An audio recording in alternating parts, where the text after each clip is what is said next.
Okay, so I received a wonderful comment that really helped me to understand what hasn't been communicated. I'm so grateful for the comments that I receive.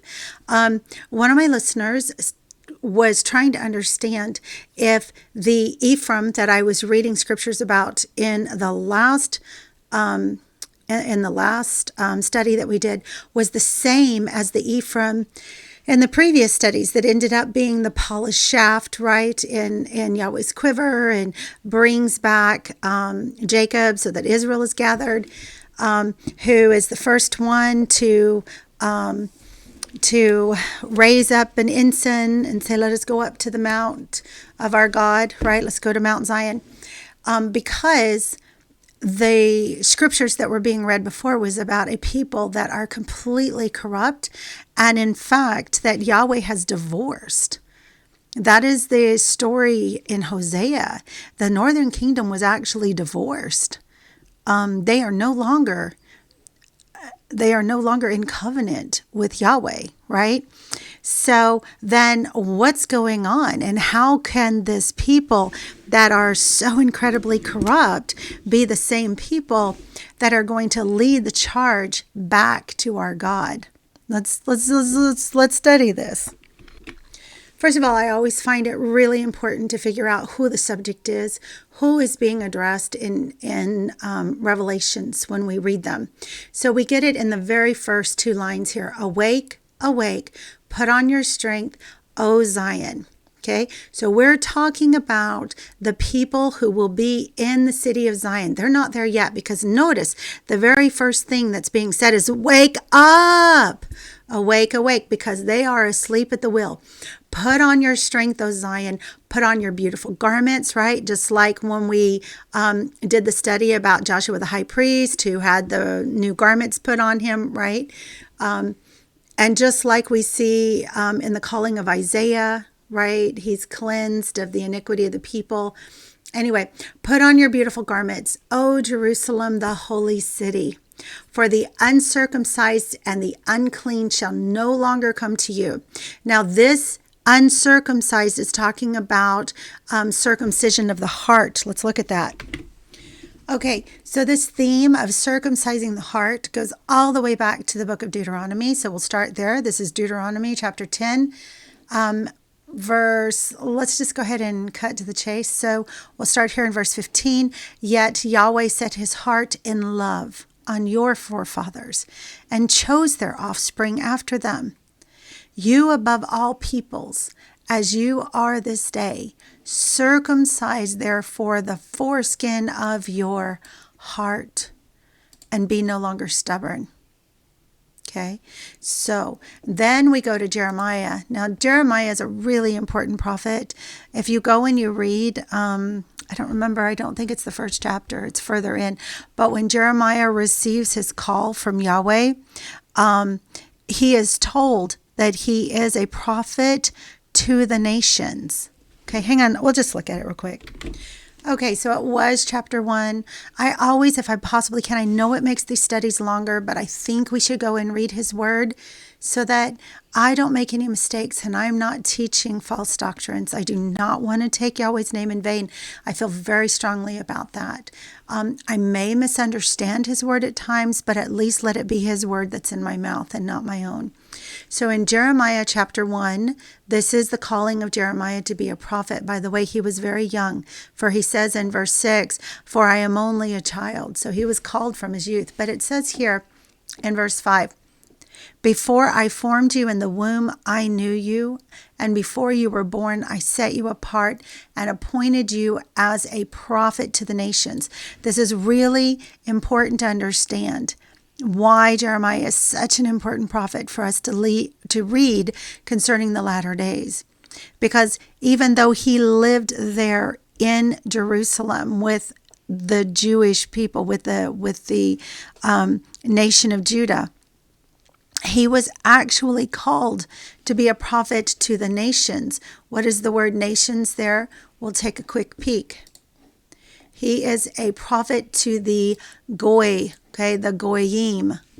These are the Gentiles. That's often translated as Gentiles, okay, right here, okay. of the Gentiles. See, it's been translated as Gentiles. So he was a prophet to the Gentiles. And the Gentiles, as we know from the book of Hosea, is where we find Ephraim. And where we find Ephraim, we actually will find all of the tribes, because it says in Ezekiel 37 about Ephraim. Okay, this is a different translation, but it still gives you the understanding. Okay, so it says, again, the word of Yahweh came to me saying, and you, son of man, take a single stick and write on it, belonging to Judah and to the Israelites associated with him. Okay, so those that are with him, right? Then take another stick and write on it, belonging to Joseph, the stick of Ephraim, and to the house of Israel associated with him. Okay, so Yahweh has basically taken his people and he has divided them into these two groups. Okay, so you have Joseph, or Ephraim, as he's called in this case, and you have Judah. Okay, so these two sticks are going to come together and be one in the hand of Yahweh. And then after that's done, okay, then it says, when the sticks on which you write are in your hand and in full view of the people. Now, this is really important to understand. So after these two groups have come together and they are united on Mount Zion, okay, so the city of New Jerusalem has now been established. Okay, when the sticks on which you write are in your hand and in full view of the people, you are to tell them that this is what Yahweh says. I will take the Israelites out of the nations to which they have gone, and I will gather them from all around and bring them into their own land. I will make them one nation in the land on the mountains of Israel, and one king will rule over them. And they will no longer be divided into two kingdoms again. All right. So first, though, you have Ephraim and Judah coming together on Mount Zion. And this is the exact story that you see in so many places. But the very best place to look is Isaiah 19. Let me go back and just refresh that into your memory so that you know what we're talking about. Okay, so here in Isaiah 19, I've read this multiple times, but if you're anything like me, you really need to hear things almost 100 times before the full story begins to come into full view, right? So I'm starting in verse 19. In that day, whenever it says in that day, that's always the last days, right? When the kingdom of Yah is being, or of God is being restored to the earth. In that day, there will be an altar to Yahweh in the midst of the land of Egypt. So this is where the gathering is going to happen in what is being called the land of Egypt, not the land of Judah. We know that because a little earlier, lest we get confused, it says in verse 17, and the land of Judah, that would be the current real estate in the Middle East being called Israel. And the land of Judah, because that was the kingdom of Judah, that's the southern kingdom, will be a terror to Egypt. Everyone who makes mention of it will be afraid in himself because of the counsel of Yahweh of hosts, Yahweh Sabaoth, which he has determined against it. Okay? So it is not the land of Judah where this first gathering is happening. It is in the land that in the latter days our Heavenly Father is calling Egypt. Okay? And it will be for a sign and for a witness to Yahweh Sabaoth in the land of Egypt. For they will cry to Yahweh because of the oppressors. Now, you know what? Let me just read the scripture to you. As I share the scripture with you, I need to help you understand where my mind is on this. So for me, everything that has been will be. And so for me, even though this is historical, it's also prophetic. So in the time of Isaiah,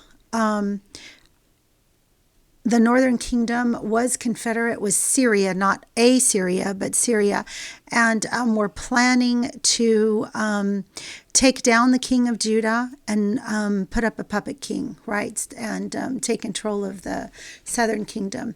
And God did not allow that to happen.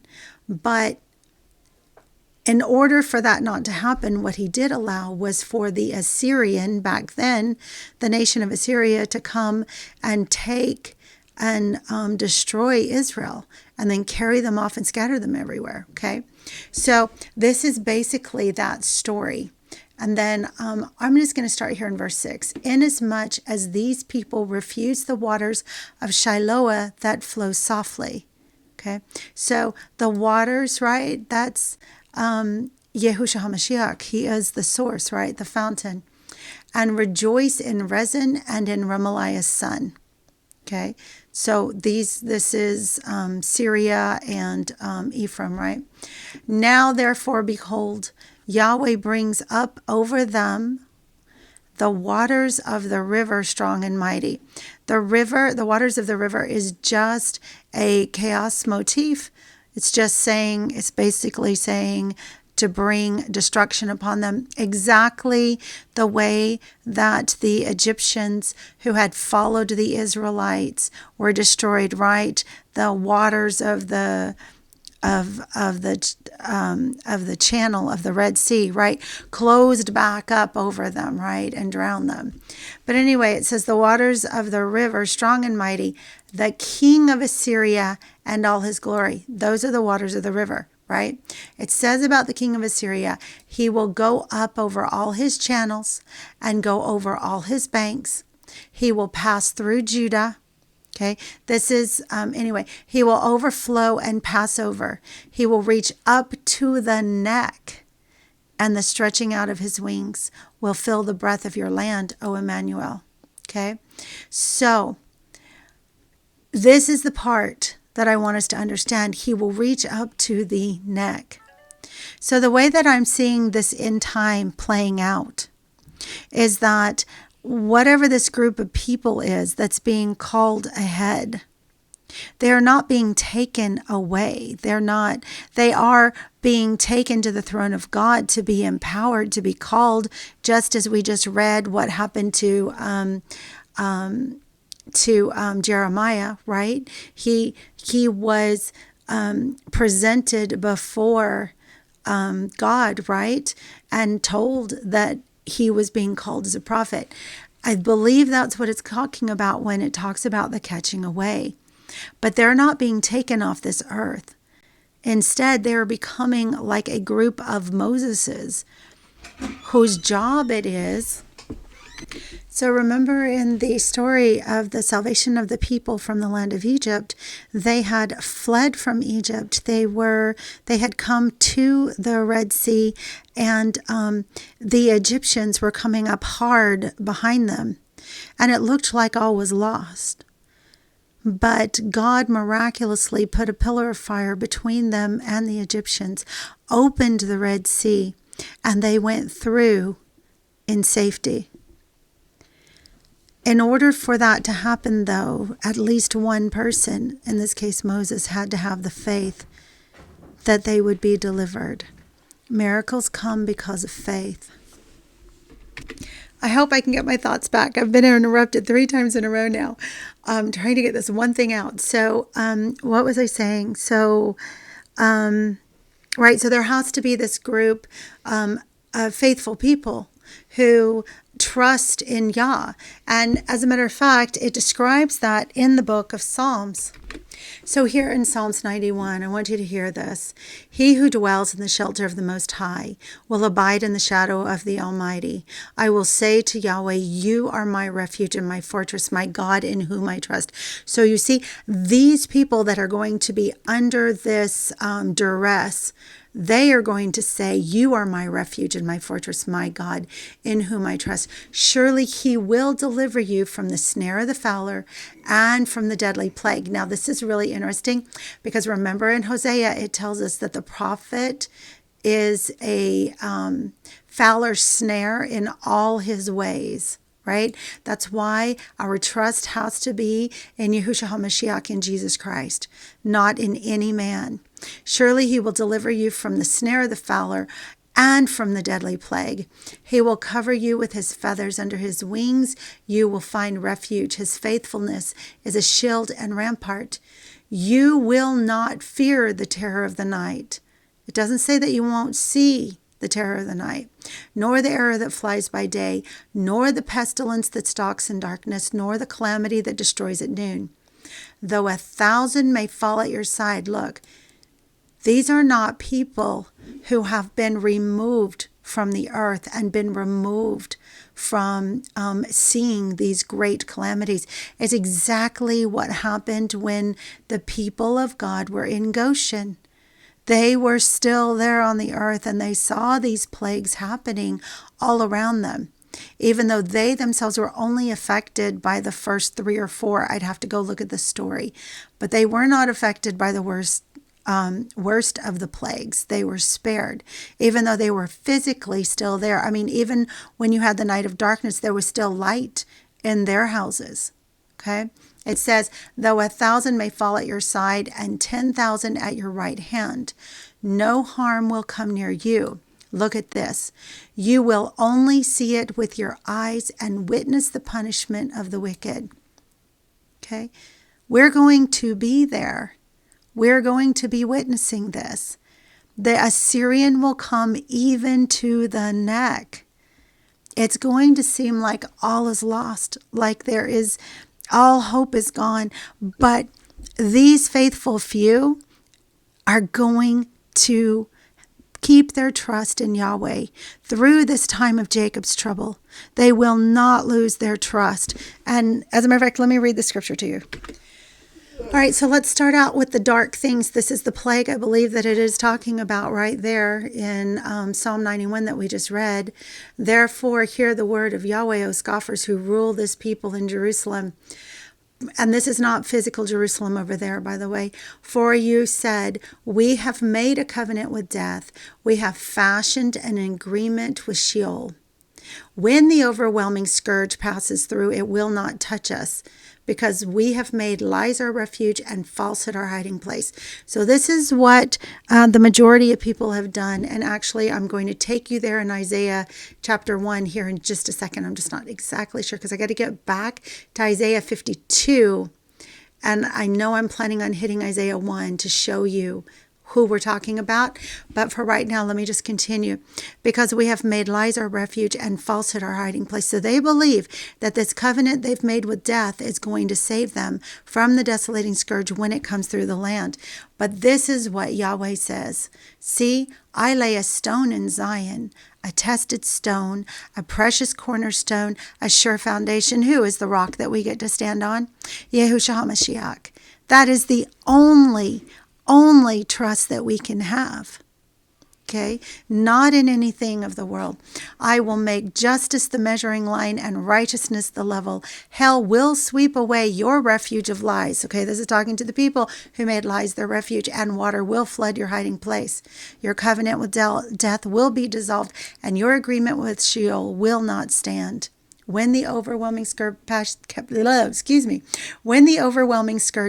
through, you will be trampled by it. Okay? So our only refuge is exactly what it said in Psalm 91 at the beginning.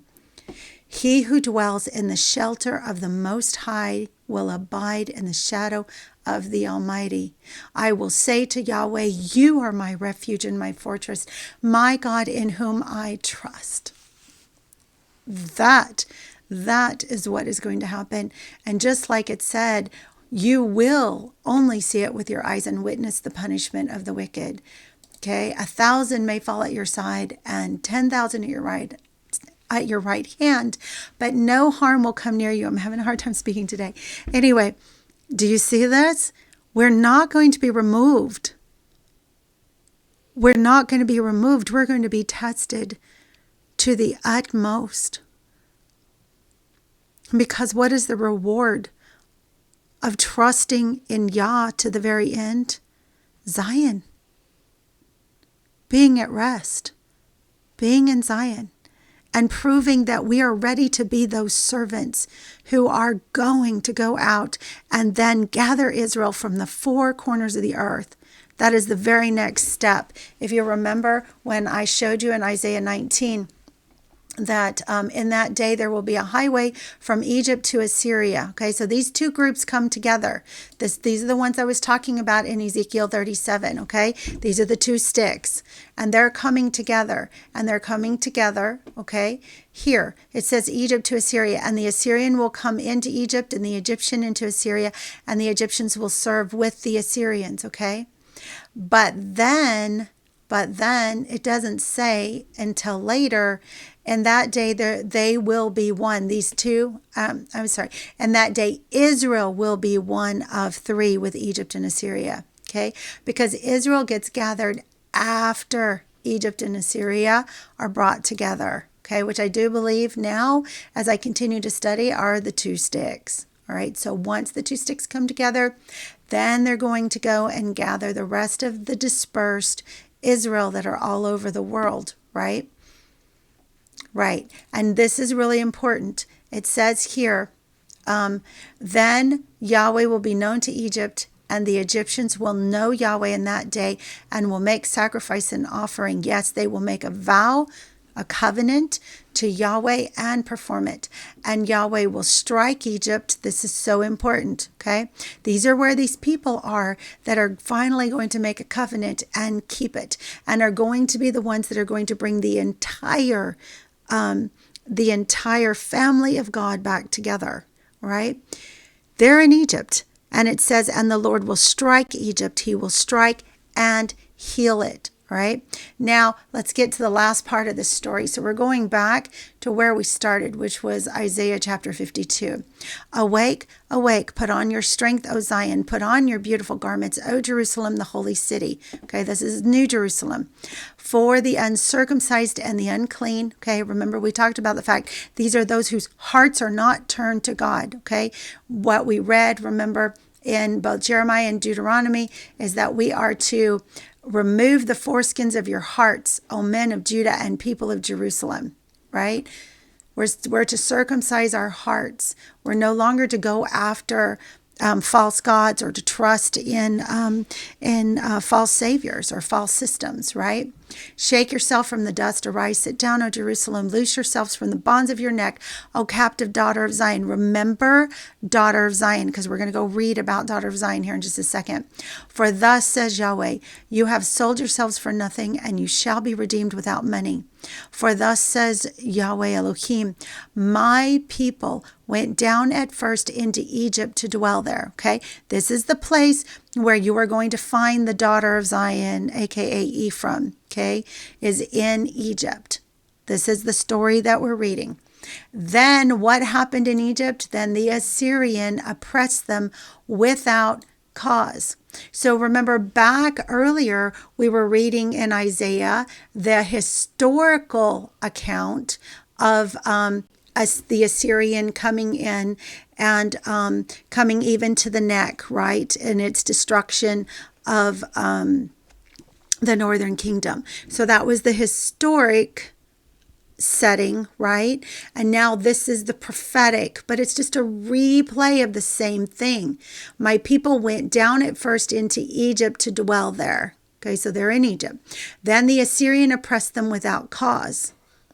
This time, the Assyrian has no right to be there. Okay. Now, therefore, what have I here, says Yahweh, that my people are taken away for nothing. Those who rule over them make them wail. We've read that over and over, that it is the leaders, right, who cause the people to be destroyed. And my name is blasphemed continually every day. Therefore, my people shall know my name. Therefore, they shall know in that day that I am he who speaks. Behold, it is I. What does it say next?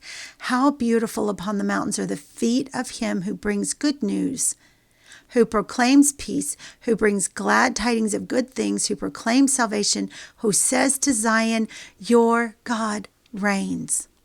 Okay? These are those people who are pointing the way to Zion, right? Your watchmen shall lift up their voices. Who are the watchmen? The watchmen are the ones that are called Ephraim, or the daughter of Zion. I'm going to show that to you here in just a second. With their voices they shall sing together, for they shall see eye to eye when Yahweh brings back Zion. Break forth into joy, sing together, you waste places of Jerusalem. For Yahweh has comforted his people, he has redeemed Jerusalem. Yahweh has made bare his holy arm in the eyes of all the nations, and all the ends of the earth shall see the salvation of our God. This is not going to be a secret when it happens, guys. Depart, depart. Go out from there. Touch no unclean thing. Go out from the midst of her. Be clean. You who bear the vessels of Yahweh. Go out from where? Go out from Babylon. For you shall not go out with haste, okay? Nor go by flight. For Yahweh will go before you, and the God of Israel will be your rear guard, Elohim of Israel. Okay, the God of Israel, the Holy One of Israel. This is Yehoshua HaMashiach. This is Jesus Christ. He's going to be our rear guard. He's the rock that we have to stand on, guys. Behold, my servant. Now, this is where we're getting to it, okay? So we just saw them talking about the daughter of Zion. And remember, I started this because I had done those 2 teachings on Ephraim, and it wasn't even recognizable that I was talking about the same group, because the first time I talked about them, they were the ones who were going to bring back scattered Israel, right? They were the ones that were going to be the first to be the preparers, to be called out, to prepare the place of safety for the woman. And yet there I was reading about them being in a very lost and fallen state, and even having been divorced by their God. So yeah, it doesn't sound like the same group, does it? But you're about to see that it is, and that they become polished. The reason why they are polished is because of the time of Jacob's trouble that they are going to go through. Let me show you where I get that phrase, the time of Jacob's trouble. So here it is in Jeremiah chapter 30. And remember, Jeremiah is the prophet to the Goim, to the nations, to the Gentiles. We have heard a voice of trembling, of fear, and not of peace. I'm in verse 6. Ask now and see whether a man is ever in labor with child. So why do I see every man with his hands on his loins like a woman in labor, and all faces turned pale? Alas, for that day is great, so that none is like it. And it is the time of Jacob's trouble, but he shall be saved out of it. He says he will strike Egypt, and in striking will heal it. It's the same story, guys. So we are not going to be saved from going through the time of Jacob's trouble, and I'll show you why. All right, so coming back to Isaiah 52, we'll continue with my servant. Behold, my servant shall deal prudently. He shall be exalted and extolled and be very high. So this is the story that we know about this servant, whether you want to call him Joshua the high priest, or whether you want to call him the man-child that is born of the woman, or whether you want to call him Ephraim. So many names, the daughter of Zion, okay? So this is how I started out explaining it, is it's this group that's exalted, right? Just as many were astonished at you, so his visage was marred more than any man, and his form more than the sons of men.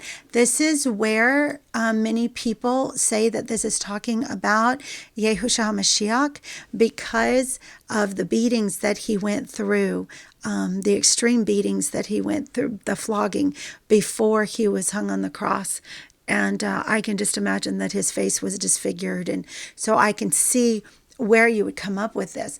But I want to show you the interlineary of these verses. So we're in verse 14. So let me just come down here to verse 14. Oh, hang on.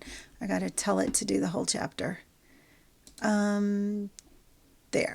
Boom. And coming down to verse 14. Sorry, guys, I can only turn the wheel of the mouse so fast. It says, just as we're astonished, let's look at we're astonished. We're astonished as shamem, which does not mean astonished. It means appalled or to be desolated. Okay? Appalled or to be desolated. Your numbers so that your roads lie deserted. Okay? Your cities as well, and will make your, let's see. Your sanctuaries unto desolation. Okay. And then, of course, it says that it means appalled as well. But so appalled 13 times, desolate 22 times. And all the rest of this is coming from these two understandings of desolation and appalled. Okay. So with that in mind, let's go back and let's see what this says. It says, just as were appalled or made desolate at you, so many was marred. So let's look at marred. Marred is corrupted.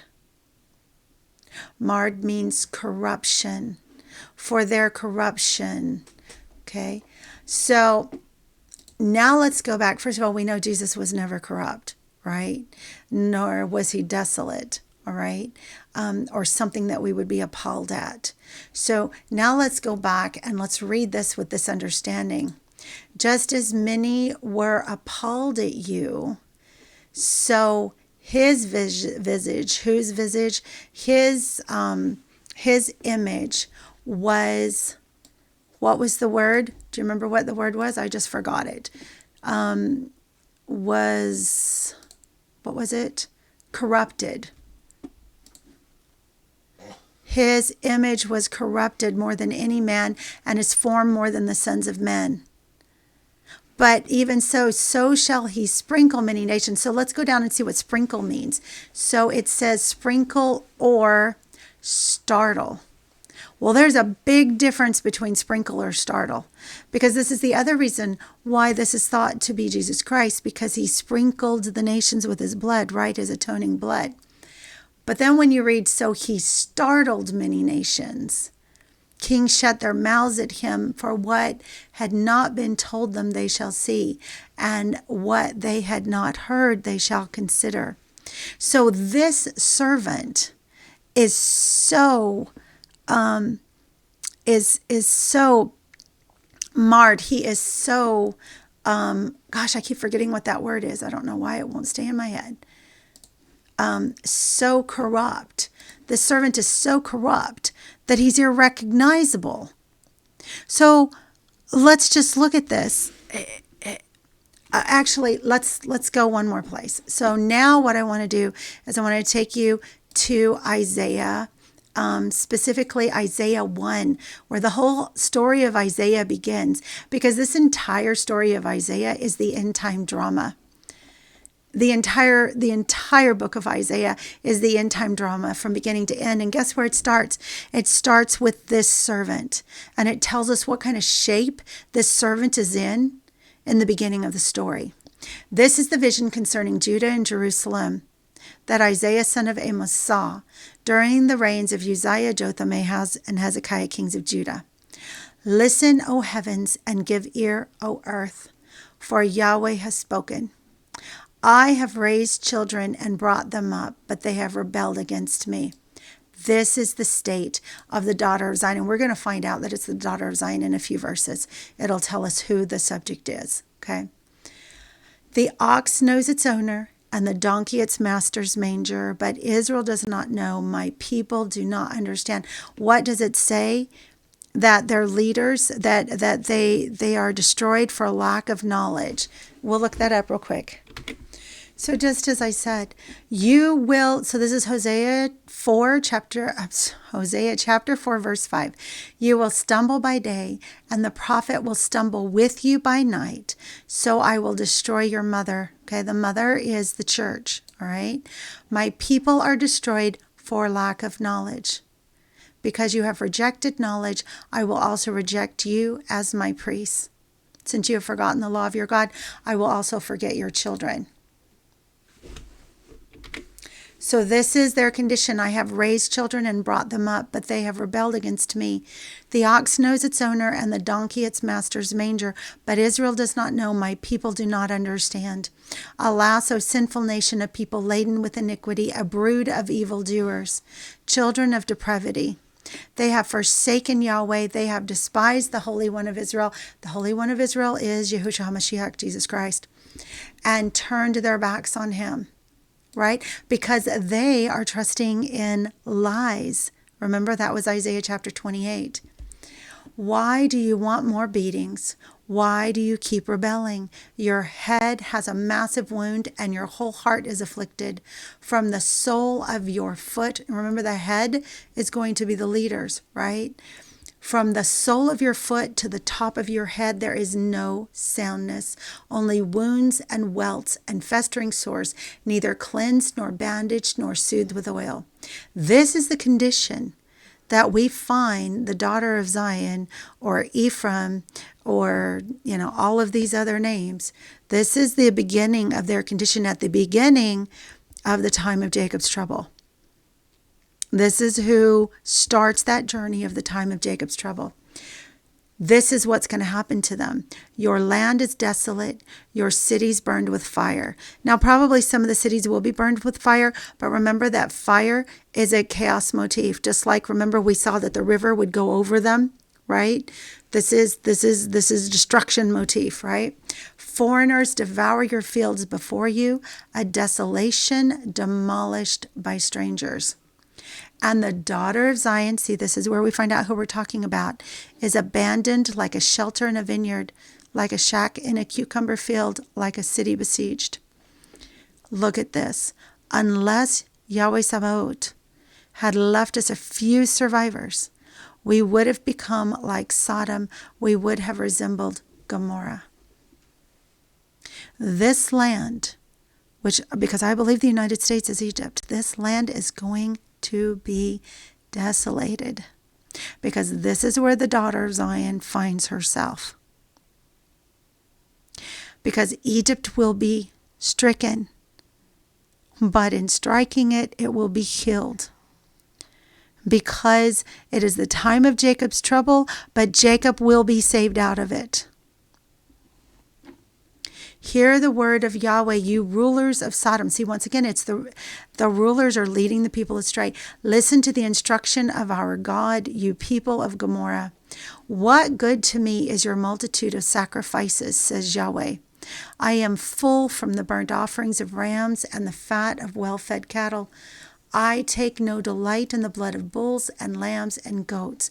Remember that later on in Isaiah 66, this is worth mentioning,